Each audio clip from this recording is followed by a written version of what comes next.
And right now, stay alert, as it's time for Winter Walks, the next of this week's series of The Essay, in which 5 writers travel on foot to experience the world at this particular time of year. Tonight's essay is presented by the novelist Scarlett Thomas. The sky is wrist vein blue, and it's about 2 degrees Celsius.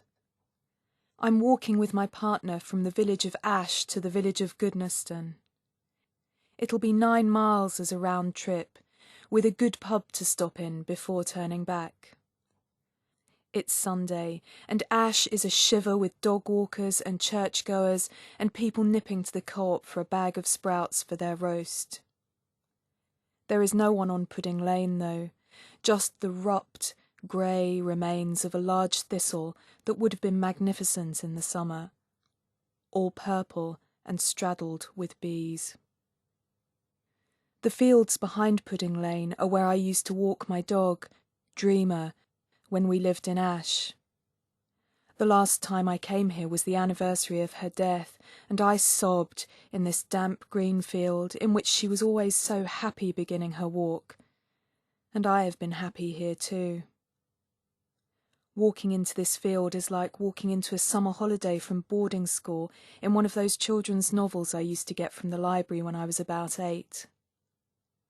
Behind us is the 13th century church, St. Nicholas. Its tower was added in the 15th century and was used for navigation for the next couple of centuries, until the landscape changed and the sea went away. The next field along is full of rescued ponies. They once escaped into the wheat field beyond, but just stood there waiting for us to bring them crab apples. When you walk a dog every day, you become as familiar with the landscape as a commuter is with his or her roads. You see every detail, of course you do, but you also often see nothing. The landscape blurs into your to-do list, the email you just received, or the phone call you should have made. One young dog walker used to bring an iPod, presumably to drown out the constant yapping of her grumpy collie. But then you also see what you don't think you see, and, as the old song says, you don't know what you've got till it's gone. When I was here, I learned the rhythms of the trees and hedgerows, quite new for a girl from a barking council estate, although they would have existed in East London in those days too. I just never realised. April's cold, hoary, white blackthorn blossoms have swollen into blue sloe berries for Christmas bottles of gin. Stiff elderflowers that petticoated the trees back in May have long since lifted their skirts and been puffed into elderberries for wine or cordial. The true Mayflower, the hawthorn, petals the landscape twice a year, confetti-like in May but clotted red by November. Hawthorn, preserved in vodka, is good for the heart. The more berries there are, the old wives say, the worse the winter will be. The hundreds of walks I have taken in these fields have become, once bottled and jarred by memory, roughly 5. The time we lost the blue rubber ball in the pond and then found fragments of it strewn around the fields for the next year. The time Dreamer chased a fox and I used her formal vet's name, Dreamer Thomas, to call her back. The 3-legged greyhound to whom I believe she showed great kindness. The plastic scarecrow that looked like a spaceman just arrived and gradually deflated in the heavy snows that winter. All the times I saw the bright, white egret have become that one time in the depths of December 2009 when I decided to bring a plate of tuna for him. But I never did. And I always wish I had. Today, on the other side of the stream, there are 4 greyhounds. The black young one is at the front, and they are running in circles, while a man in wellies and a thick anorak whoops and calls for them to go faster. From here, I can hear the stomp of their paws and their panting. I can see their breath in the air. The young one runs as if running is all there is, in this universe and the next one and the one after that. She runs with all her heart. The grass on that side of the stream is thicker with prickles than on this side, but the dogs don't seem to mind. Quite soon they are exhausted, and so they stop and walk slowly over the bridge with their master. Across Poulton Lane to the apple orchard, where 1 or 2 apples still quiver on the odd bare branch. I know from experience not to try to eat them. By now they have frozen and thawed several times, like the worst supermarket fruit. Walking with a friend several autumns ago, she wondered whether it was right to pick the fruit at all. I'd always have an apple from here in September and October, often followed by half a pint of the darkest ale in one of the local pubs. I'd eat almost to the core and then leave the rest for the blackbirds. Before I lived around here, I had no idea that apple blossoms are a kind of rose, and that the orchard fruits, along with strawberries, raspberries, and all the pruny things like plums, cherries, peaches, and slowberries, are also in the Rosaceae family. The path through the orchard is difficult to follow today.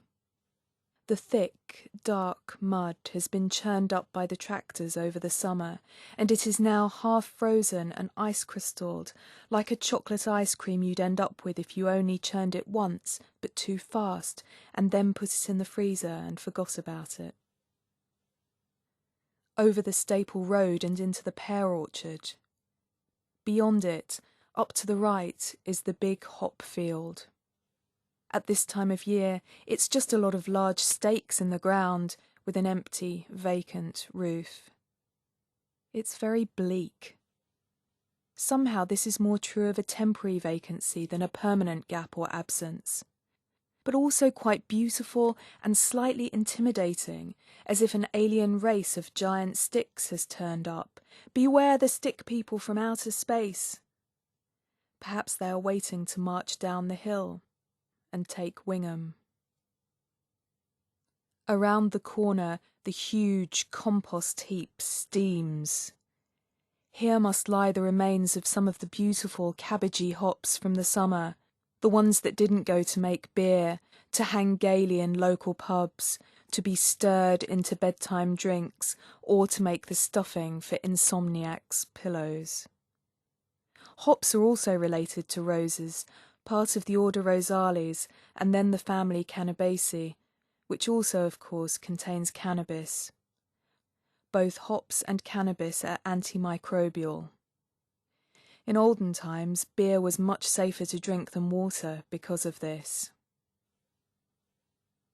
The long field leading to Staple seems to go on forever. More chocolate ice creamy mud, but with the remains of a potato crop frozen into the ground like some post-apocalyptic supermarket scene, or a terrible new idea from one of the junk food manufacturers. In fact, the potatoes will have been taken to farm shops and organic greengrocers and kept dry and covered in earth.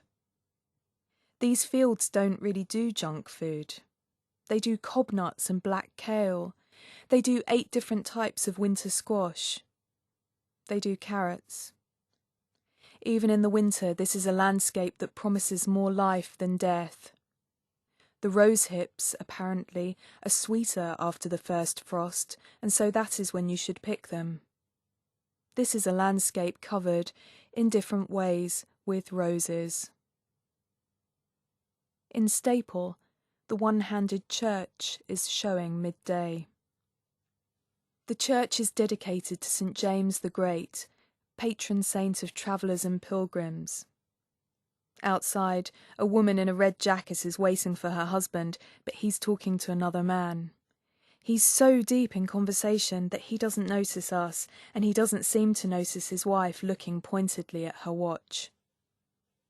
"And they say women gossip," she says to us. I nod and smile. "True," I say. "When we talk, it's just chatter," she says. "But when they do it, it's important decision-making." Halfway up the hill on the path towards Goodnestone, I turn around. Looking back across the landscape, I see the gap where Richborough Power Station's 3 huge cooling towers should be.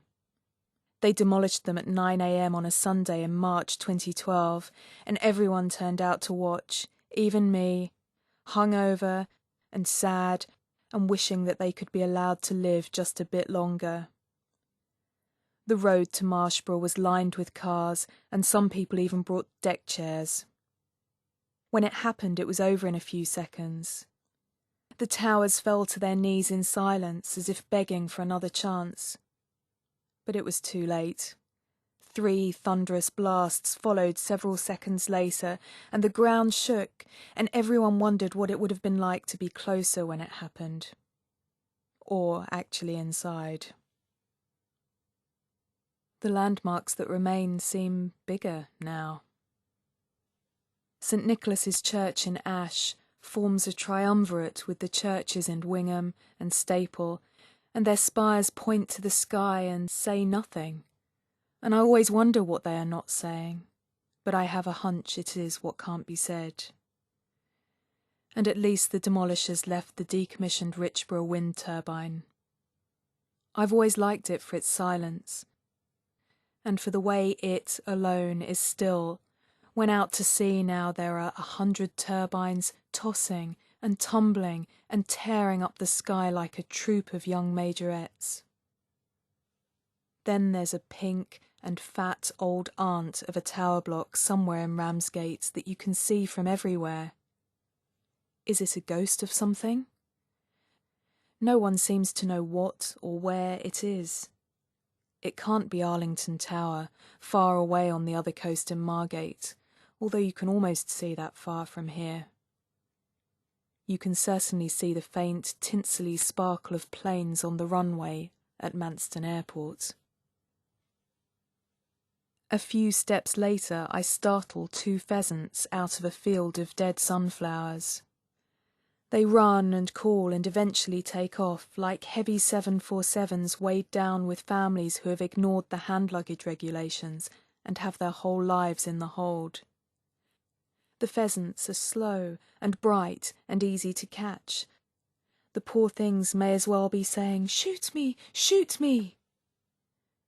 Further down the track, several more of them lurch out of their cover, running in front of me. If they had fingers, they'd be pressed over their eyes. Now they remind me of Mrs. Bennet in Pride and Prejudice, nervous and silly and flapping their skirts. This goes on through the Holloway to Lovers' Walk Wood, and beyond on the approach to Goodnestone. Soft snowflakes begin to fall as we approach the Fitzwalter Arms, a gnarled old pub with local ales and dried hops hanging above a large open fire. The snow falls more heavily now, and so we close the door behind us. Tonight's essay was presented by Scarlett Thomas. Well, tomorrow evening, Erica Wagner recalls a journey which happens at midnight, taking in a hill, a castle and biting winds. That's at 11:15 here on BBC Radio 3.